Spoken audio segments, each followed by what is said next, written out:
Well, hello and welcome. You are now listening or perhaps watching the Spark Your Creative podcast. And this is a special series that we're doing based on Creative Sparks 21 Affirmations and Inspiration for Creativity at Midlife. So I am so excited to um, offer this particular podcast series because it gives light to a lot of the people that were involved with the book.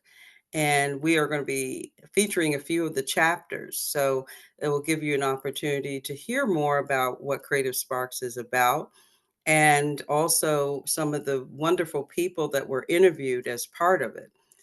Um, so, just a little bit about the book. It is a book of affirmations. Looks like this. 21 affirmations plus a bonus affirmation that focuses on the creative person at midlife, that person who wants to return to their creative work or want to launch a creative life or is already creating and just needs a little bit of inspiration and motivation to keep going amidst some of the creative blocks that they may be experiencing. The topics in the book cover everything from grief, dealing with grief, to dealing with a creative block, dealing with their inner critic, um, even your environment, your space for creativity, and allowing your creativity to flow on a regular basis. So this is, we kind of do it all, almost do it all in this book. And I'm really happy to have had an opportunity to write it and to publish it in 2024. So each chapter has an affirmation, and the affirmation that we're dealing with is what we would consider chapter 21. And the affirmation says, "My creative work deserves to be seen." And this is located on page 146. And I'm going to read a little bit from that chapter and then have our guest introduce herself. There comes a time when we have to make a big decision with our creativity, whether or not to share it. I've noticed this is a big issue for many people in creative recovery. I hear a lot of people rationalizing why they don't share their work. It's something I do for myself, not for others. I really never thought of sharing my work. It's not all of that. It's just something I do privately. But in the back of many people's minds is really, I don't feel confident about sharing my work, or people are going to trash it. And of course, my work doesn't look as good as so and so's. If sharing your creativity is a goal of yours, read on. First of all, gaining the confidence to share your work is a process that takes time and patience. I always tell people to be gentle with yourself with this and to trust your intuition as to when and how you will share your creativity. But once you gain the courage to share your work, you will find that it will be one of the most rewarding and freeing feelings that you will ever experience. So, we're going to talk about sharing our work and getting the confidence to do that. And I have with me one of my dear friends and also fellow artist in the Washington, D.C. area, Carolina Mayoga. I hope I did that right. Yeah, that's perfect. Okay. Yay! And Carolina also was a guest on this podcast some time ago. I think it was about 2 or 3 years ago, Two or right? 3 years ago, Yeah, it's yeah. been a while. So, share with us a little bit about yourself and, your creative practice. Okay, so first of all, thank you so much, Sharon, for having me back. It's such an honor to working with you and keep collaborating over more than, I don't know, 10. 15 years now, I Something think. like that. Something like that. Yeah, yeah, yeah, Something yeah. about longevity, you know? We I stick know, together. right? That works. Most definitely. Yeah, so yeah, to share a little bit about myself, again, my name is Carolina Mayorga. I'm originally from Colombia, South America, but I moved to the mostly to the DC area 20 something years ago. So I consider myself more like a Washingtonian. Um, and but I guess one of the main things that I do as a visual artist, I call myself nowadays a interdisciplinary artist, because Mhm. I do a lot of different things. I do sculpture, site specific installation. I do community-based projects are my most recent things. When I create things to share with the community. Nowadays, I'm painting more seriously, so I'm all over the place, the way they say. And so, yeah, that's pretty much what I do. I also teach on a part-time basis at Capitol Hill Arts Workshop. I teach classes for the youth art program and adults programs in drawing and sculpture. Okay, so she does it all. And, you know, one of the things I love about Carolina is that she does a lot of performance art. And Right. she's actually one of the few people that, well, one of the first people rather, that introduced me to performance art. You know, I Mhm. wasn't as familiar with it until I met her and saw videos of what she did and everything. And so she's just such a unique person. I've Um, tried pretty much all the media possible, video, photography. Yeah. She's done it all, and, someone I look up to quite a bit. Thank you. Okay, in Affirmation 21, which we read, or which I read a little bit from, "My creative work deserves to be seen." Carolina, you shared a quote about this from your perspective, and I'm just going to read it. Mhm. "I used to have a lot of insecurity about my work at the beginning of my career. I would always question whether it was good enough. Later, I realized that if I was open and honest about my intentions, I would find my voice as an artist. It was crucial to acquire the technical and conceptual skills required in order to feel confident about my work and being able to share it." And I'd like for you to just share how you were able to find your own voice as an artist, and you know the steps that you took to acquire, you know, the skills to become more confident about your work. Right. I think as far as um, finding my voice, I think it just and I'm speaking for myself, but I think for everybody else, it's you're unique in the way. For example, I was mentioning I was born in Colombia, but I moved here. So basically, my bicultural background has been a major theme in my art.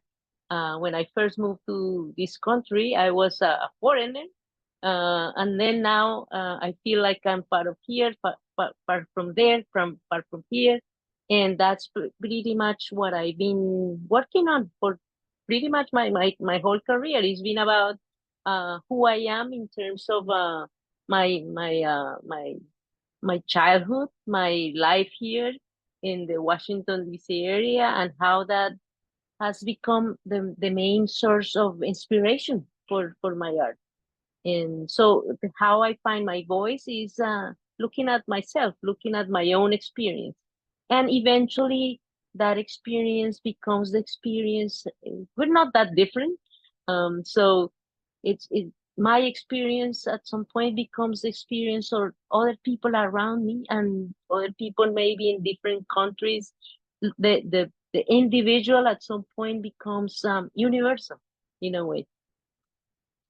And to your other question about the skills, and I mean, I went to school, formal school, BFA in fine arts, MFA in sculpture, actually not painting or anything. It was sculpture. Actually, my BFA was in fiber arts, not even visual arts. That's why I think I am all over the place, because the first time that I started like backwards.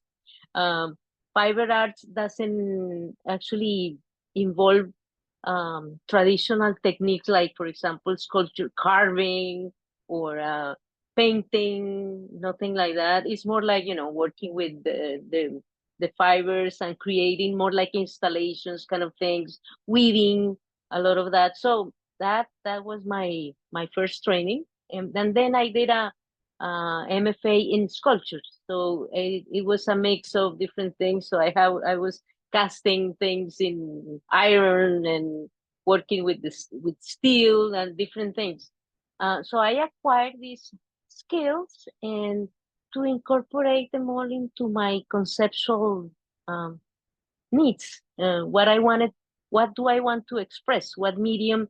That's one of the other things that I found, and that's one of the reasons I try so many different media is because I have an idea, and sometimes that idea requires different things. You were talking about performance art, so sometimes if I have this idea in my mind, I think this is gonna be working better. Um, my message is gonna get across in a performance art way as opposed to maybe a drawing.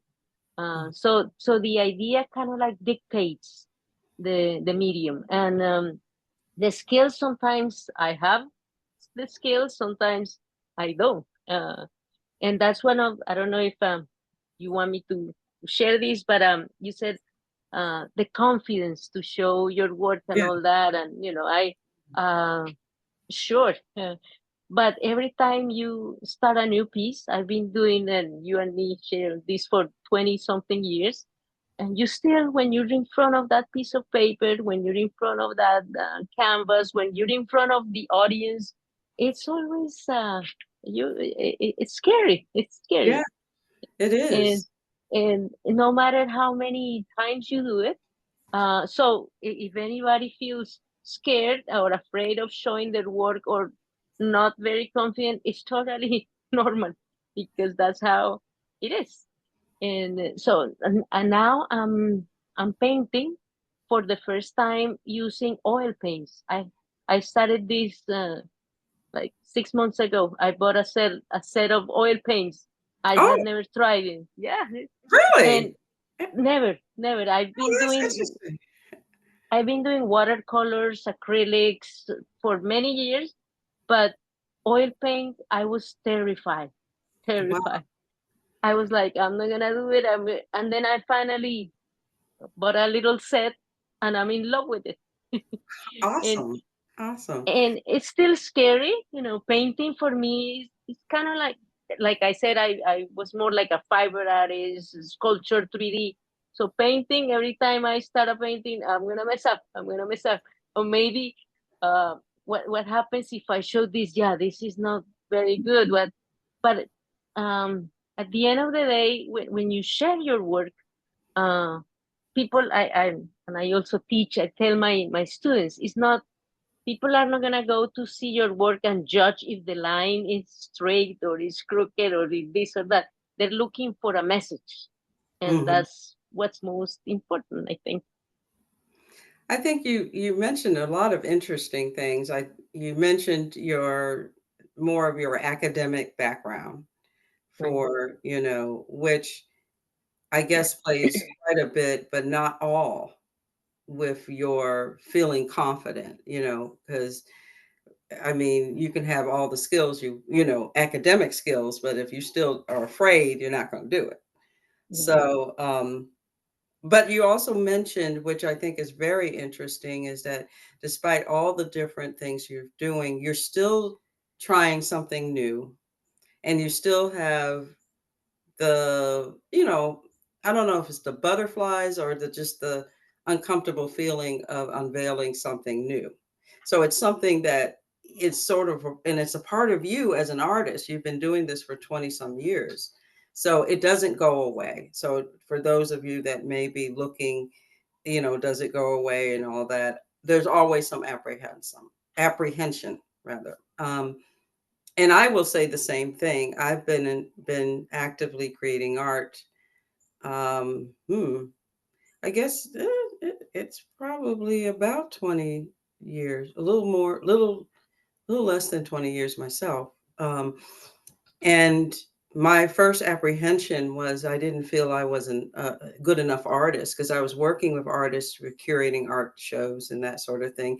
And the stories in the book about how I got started. And I was working with all these wonderful artists, and I didn't think I had the skills, and I didn't really at that time. That was something I learned on my own and practiced. Um, but even now, having shown my work in a variety of different settings and been jury and in juried shows, I'm a visual artist. Um, it's still scary. I started a brand new. I've been asked to be a part of a special exhibition using chairs, Oh, and I've never I've never worked with a chair cheers. before. So I went to a thrift shop, found a chair. I'm getting ready to paint it. I'm going to, you know, work with it. And, this is going to be part of a very visible um, exhibition. And there's a part of me that's like, okay, am I going to be able to represent well? And this is a whole new medium, a chair, a 3D object. Right. Mhm. I'm canvas, art on paper, work on paper. I am not chair. So, as I Mm. look at the chair that needs to be painted, I've been kind of like, okay, how can I do it? But I also wanted to do this because I wanted to challenge myself as an artist and be the type of person that's always going to show something new and interesting and dynamic to the public and not be afraid of that. As another exhibition I'm going to be applying to soon, where it's circles, the whole thing is circles. I've got a couple circle canvases. I've never worked with that before. I don't know, Mhm. and I'm working Mhm. with it, but it's new, it's different. But the feeling of apprehension of showing this, is it does it look professional enough? Is it going to really work? Those types of things are always going to be a part of you. And what would you say as advice to people who may be apprehensive about showing their work, whether it's art or music or anything of that nature for the first time. And they're at middle age. They just finished something. They feel that it might be good, or they're getting some background, but they've not maybe never performed music before, or recited poetry in front of people. What would you suggest? Um, Well, I usually think that you are the worst judge of yourself. You're always judging yourself much more and criticizing yourself much more than anybody else. And that's happened to me many, many, many times. I go to this painting and I have that line that I don't like, and I think everybody is gonna notice. Nobody's gonna notice that. So first of all, don't be so hard on yourself, because what you're doing, it takes courage. You were saying, taking on those new challenges, working with the chairs. What am I gonna do with the chair? I don't know, I might mess up, but those challenges are really good. And if you're scared, then you just always default on the safe, and that's not what you want when you're creative. Like how you move on. You go on a trip, and then you come back with new ideas. So you need to evolve, and in order to evolve, you need to not to be too scared. What happens if you show it and people don't like it? Huh, what is the big deal? It's not a big deal. Or what happens? That's happened to me many, many, many times. They reject your work at the you send your application, and no, deny, deny, deny. So many. It's actually more the rejections than the when they say yes, right? And you apply to 20 things and you get half. And so that's not exactly the way to measure your success, let's say, or selling, for example. I've never been one of those artists that sell my or artwork as a hot cake, because it can be political, it maybe can be controversial, it's not very decorative, it's not like maybe you don't want to hang it in the back of your couch or whatever. uh there's, I guess, what's most important is you feel confident about what you do, about yourself. You put it up, and it's also a good idea to show your work, to see. I mean, the work of art. I was reading on your book, like, what do I do with my artwork? Sure, I can put it in a closet, or I can put it in a drawer and forget about it for the rest of my life. But also art is made to share, right? Like you were talking music, a concert, a performance, um, a painting. The art is to share with people. So when you put it out there, you might actually find some reactions that you never expected.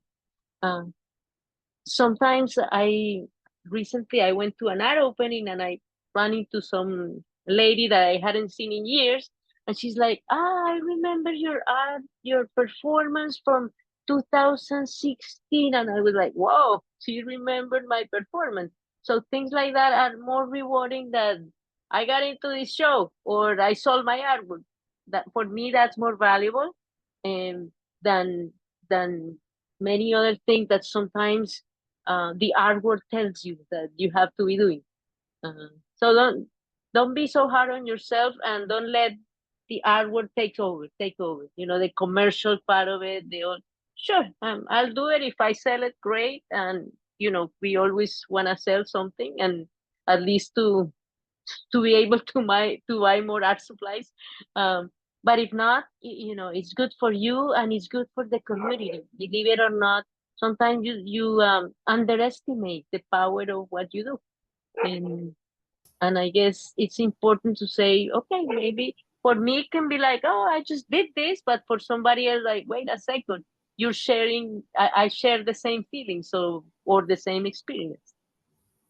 That's excellent. Thank you so much for sharing your advice. I couldn't have said it any better. We all struggle so much. I know, but I think it's important for other creatives to hear from other creatives.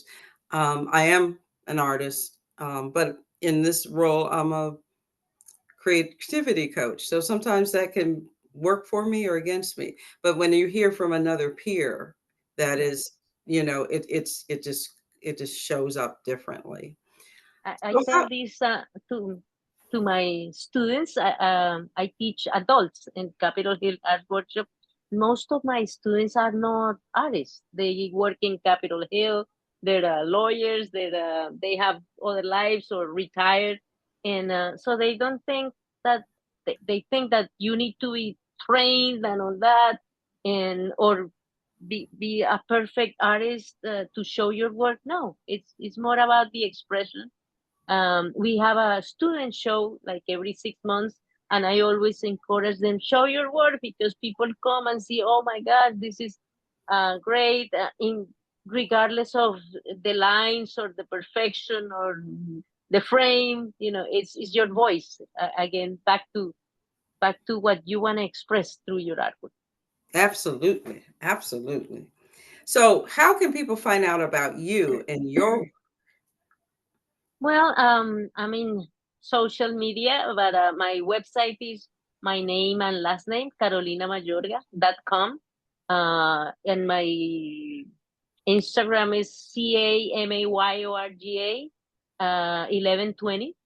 And I'm on Facebook. I forgot the name of my uh, login, but if you look at Carolina Mayorga, I'm there. I usually post more on Instagram, like actually images of my artwork, trips, all sorts of different things. But my website is the main source where you can find more of what I do. All right. Well, thank you so much. Number one, for contributing to this book. It was very important to have your voice I there. have it right here, right here. Yes, And you yes, know what? yes. Actually, I have it on my nightstand. because Oh, every I need it. I need it. and Uh, I'm glad to hear you say that, because a lot of times, you do these things, and I know that you're a part of it, but for you to value the content, that really means a lot to me. we all need the affirmations. We all need them. We need that. We need No that. matter how many paintings, drawings, sculptures you've made, every time you start, you need the affirmation. You need the confidence. Yes. Yeah, And that's what the book is about. right. You can read it straight through, but I wanted it to be something that, depending on what you were facing right at that time, you can go to that topic and read the affirmation, read the tips, read what other artists share about their experience with it. It's sort of like a handy dandy, kind of, you know, f- guide for you to use at any time. And Mm. for those that have not gotten the book, Creative Sparks is available on Amazon. It also as a Kindle as well as a It did it did some bestseller at some point. yes, it Yeah. was a bestseller. It was an Amazon bestseller. Thank you for that. I forget about all those different little things.